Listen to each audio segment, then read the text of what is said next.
What's up, guys, and welcome back to Culture Cut TV here on MuchObliged TV. I'm Statik Link. I'm with the homie DJ MopTop. What's up, y'all? Welcome to our last episode of Season 1. Man, I can't believe 8 episodes, bro. This is episode number 8. I remember we talked about this. How long did we talk about doing this for? We've talked about it forever, and I'm glad that we were able to bring it into fruition. I think this season we've had so many great guests, very diverse, and we have an even more special Big Bang guest for our final episode of the season. We got a New York legend in the building, guys. I'm really excited to end episode 108 with this guest. It's going to be awesome. Absolutely. So let's get into our first video. Do you want to introduce it? You had...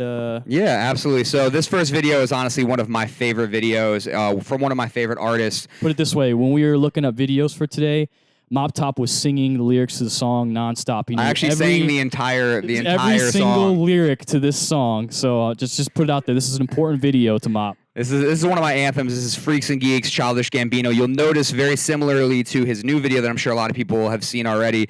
This is America. He shot it in a big warehouse, and instead of having all of the theatrical things that kind of show, where he came from, it's just him in this warehouse space, rapping at the camera, and the energy that he pulls from it is amazing. The track's phenomenal. The beat is great, all made by him. So this is Childish Gambino, Freaks and Geeks. Let's get into it.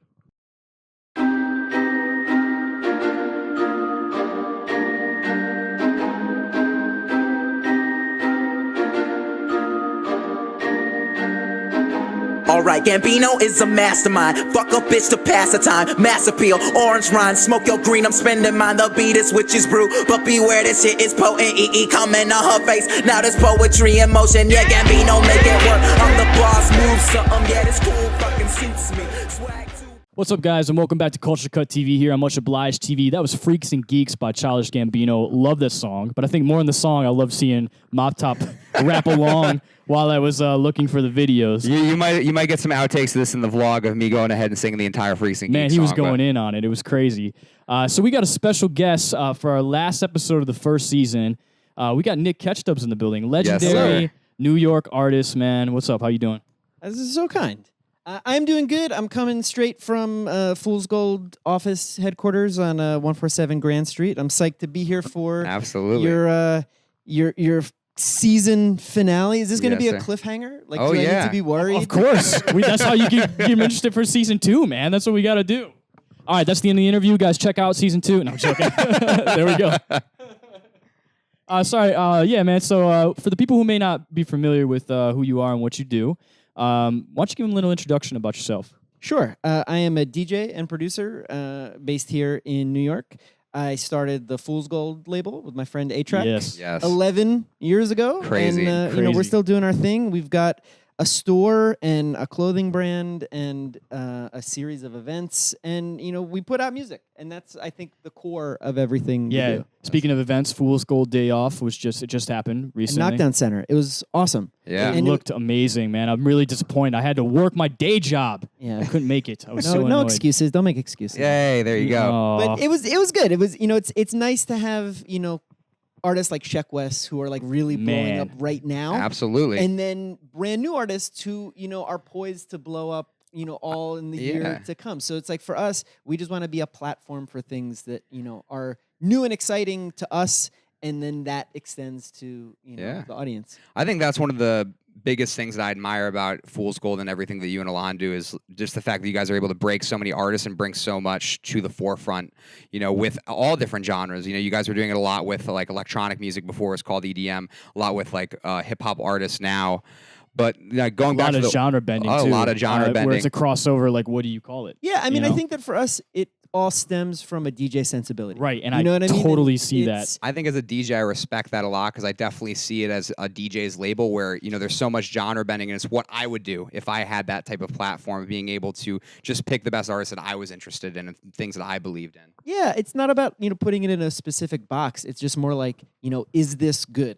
Yeah. It's as simple as that. And if it's something that feels fresh to us and something that excites us and gives us joy as listeners, we just want to share that. That's what it's all about. And I feel like that's what DJing was supposed to be about. But I would love to know, because I actually don't know this, how did you guys end up starting the label? What was kind of the inspiration for you guys to start Fool's Gold? I think that we realized that our friends were making music that there wasn't a home for. And we were making music that there wasn't a home for. And rather than go through the whole rigmarole of like, finding a label that like maybe kind of understood where you were coming from. Yeah. We could just be that platform and, cut out the middleman. And so, this is the era of like the MySpace top 8. You know what I Yeah, mean? So it's absolutely. like the first records we put out like probably literally was that lineup. Yeah. And now as we grow, we put out music from people all around the world, but I think that when we're able to do that for artists who are also based in New York, it kind of like closes the circuit it's like a full circle coming back to how it was. That's really cool, man. I would definitely like to hear more about the beginnings of Fool's Gold, and especially how you I know you said how you came up with the idea of getting into Fool's Gold, but before Fool's Gold, what'd you do? But before we do that, I think we want to get into the first video. Oh, is this a segue? This is the segue. I love segues. So do you want to introduce us for the first video? Sure. You asked me to pick videos that were important or influential to me in my life. So I picked something from the era of coming home from school and putting on MTV and jumping on the couch. When you would see artists and they would just be larger than life, and you wouldn't even necessarily see yourself as like a part of that. You just know you like it. This is a great segue. You're better at it than me. So this is Enter Sandman. Here we go. Metallica. Right here on Culture Cut TV.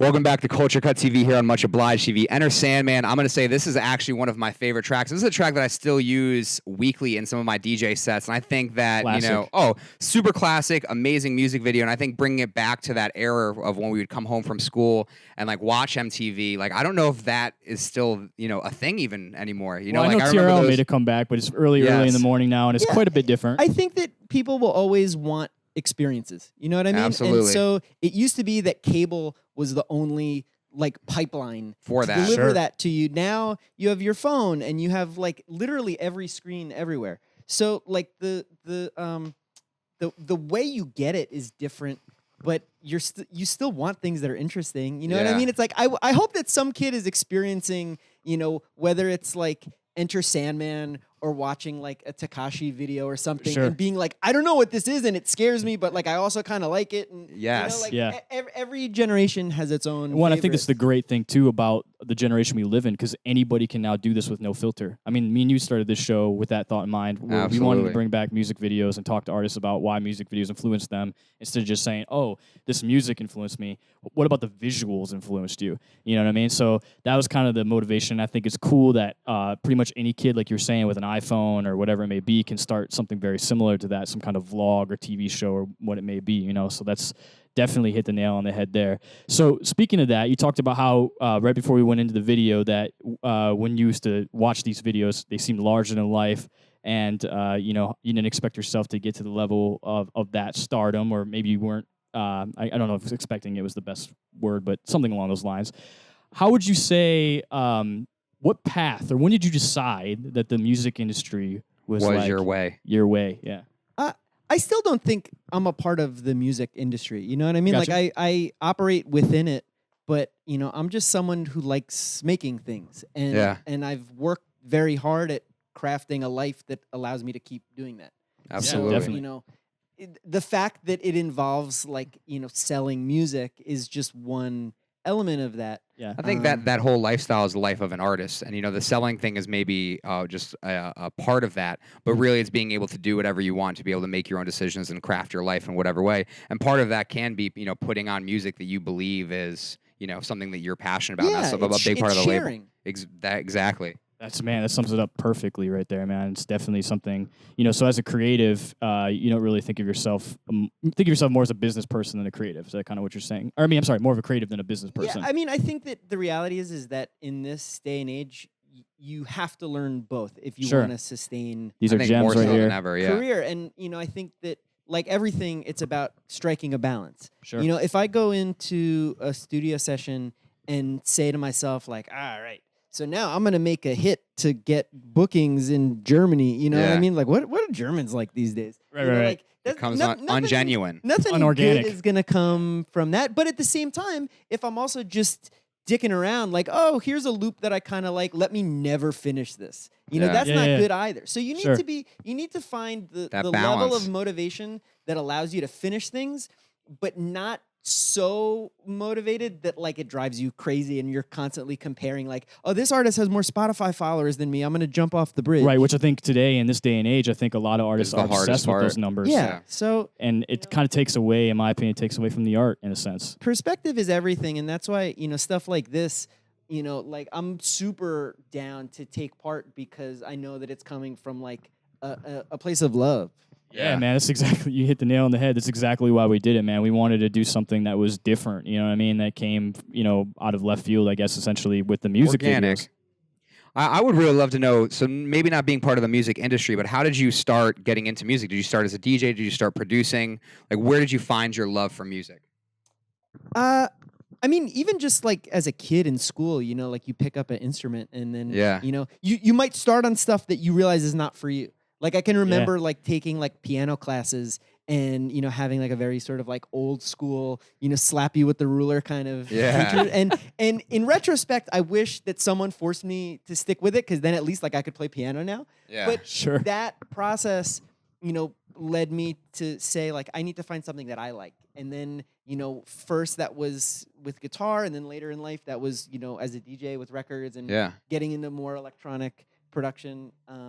You know, but it's the kind of thing where a lot of what I do is very self-taught. And as far as doing music as a career, being in the world of music as a career, I actually started, you know, with writing and doing like graphic design and things like that. That's really cool. And Nice. so with Fool's Gold, that allows me to, you know, tap into those sides of my brain too. And, you know, now I've been doing a lot of, you know, like music video and motion graphics kind of stuff. I think that's really cool. I think with a lot of creatives that I know that are very successful, I think being able to turn on those different sides of your brain, it's not, I'm just a musician or I just make videos or I just do that. I think in our generation, we're finally able to be like, I can do these graphics, I can do this music, and to be able to fulfill different parts of you through these different art forms. And even if you can't, like, who gives a shit? Like, you can learn. You know what I mean? Yes. Like, you can That's watch the like a beautiful thing. tutorial. Yes. And I think that if you care about it, your ability is going to match up to your desires at some point. Totally. Absolutely. Yeah, you got to just stick with it. I think that's another thing too. Is a lot of people have short attention spans this day too. Because you know,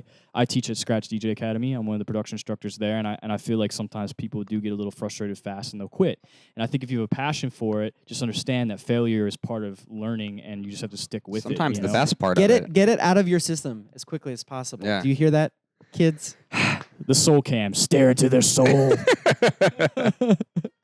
All right, man. So with that being said, let's get into our second video.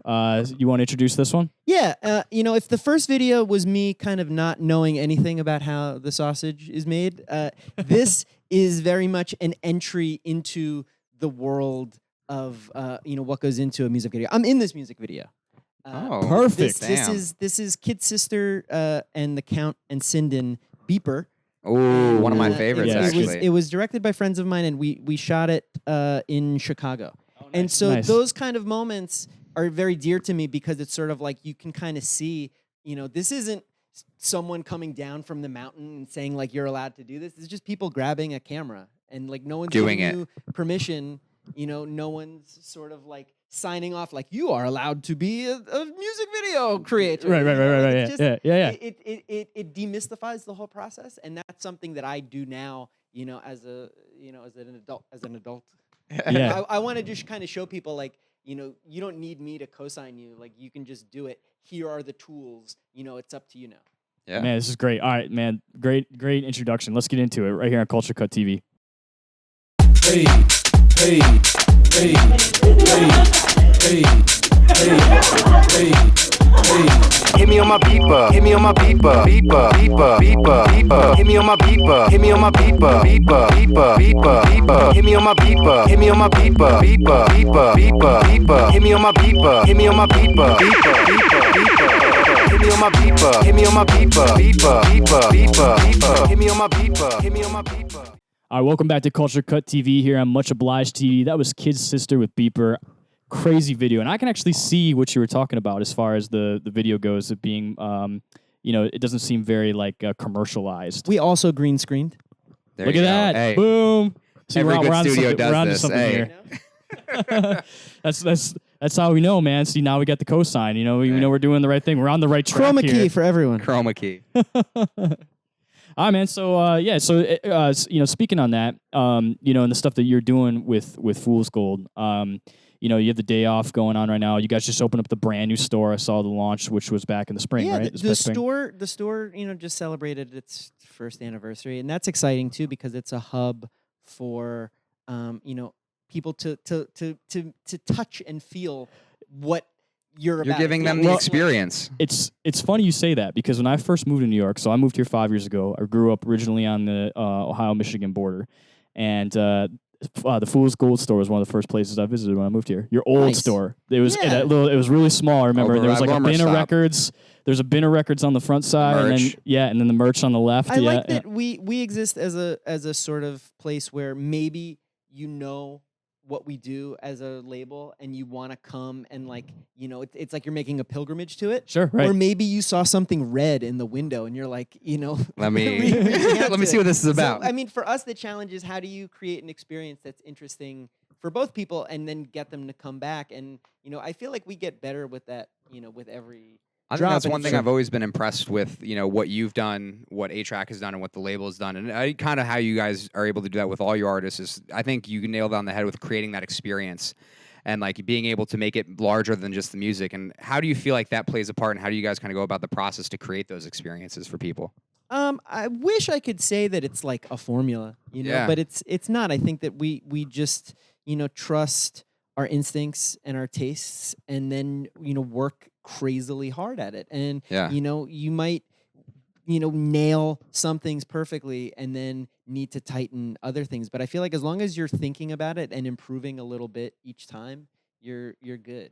It's an ongoing process, a journey, if you will. Hey. And we're just psyched to be on it. Yeah. So you said yourself that you're getting more into the visual aspect, music videos, automation, that kind of thing. Yeah, I mean, I've been doing a lot for my own projects. Okay. Just first on a practical level, it's like you save money. You know what I Yes. mean? Like So real. When I first So started real. doing videos for my own releases, it was just sort of like, oh man, this is not that you expect stuff to be crazy profitable to begin with, but it's sort of like you see the balance sheet when it's all said and done and be like, hey. But so for me, it was just kind of like I already have the vision for it. Let me just figure out how to execute it myself. And that's not on some sort of only I can do this level, but for me, it's part of the process. For sure. When I finish a record and I think okay, cool, this is what the cover looks like. Oh, well, what if this came to life and da-da-da. Yeah. And that's what sort of led me to be doing, more of my own stuff. That's you- really cool. Do you think that that's an important for artists nowadays, right? So with the internet, when I first started creating music, the internet was obviously part of it. We talked about the MySpace days, like you said earlier, with the early Fool's Gold and that kind of thing. But also, I feel like now the more you can do, the more that you're able to self-sustain, the more control you have over your own project to develop your own image. Do you think that learning those things outside of music is important for an artist now? I think learning in general is important for people. Just to Absolutely. zoom out, you know Agree what I mean? 100%. And the fact that it's all accessible.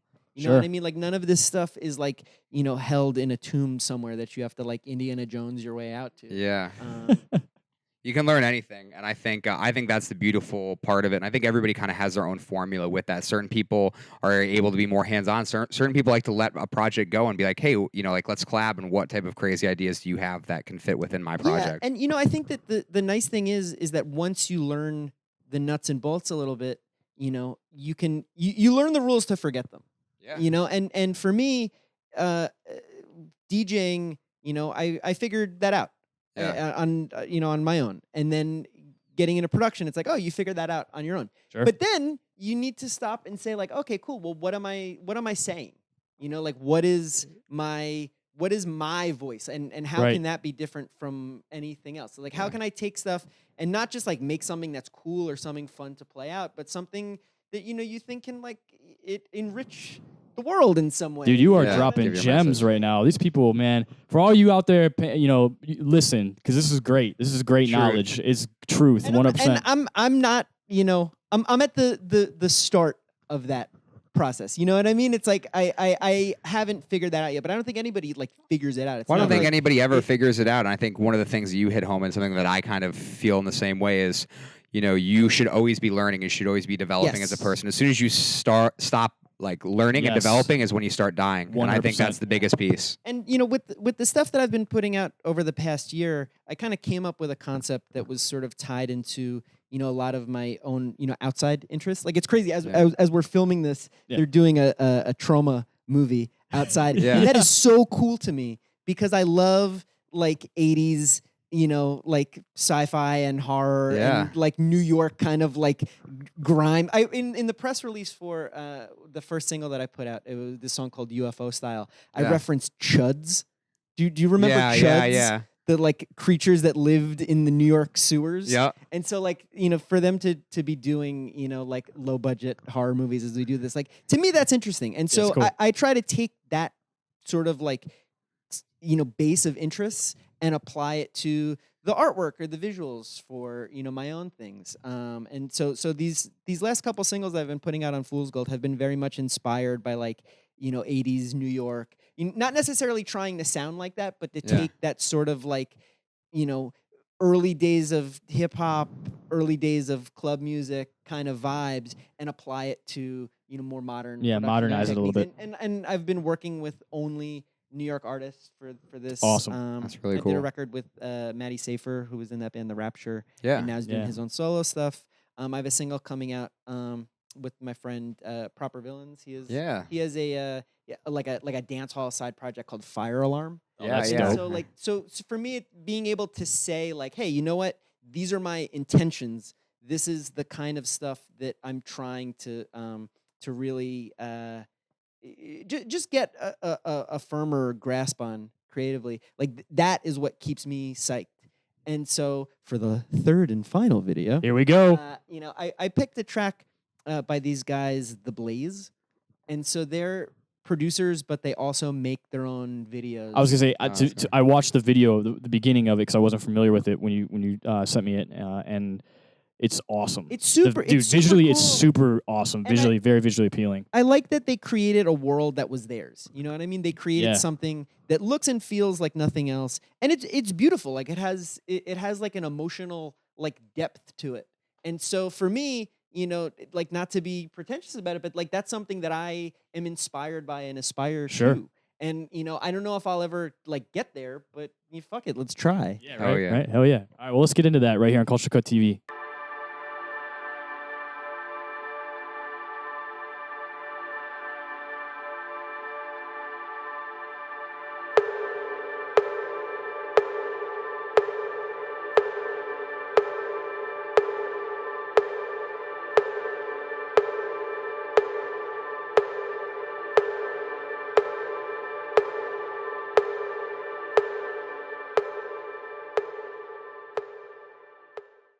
Welcome back to Culture Cut TV here on MuchObliged TV.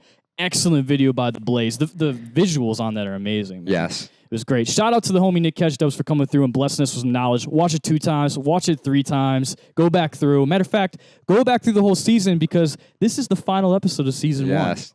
It's been a great season. We thank all of our guests for coming on. DJ Wonder, Yep. Loup Rouge, Laps, Tim Laps. Martell.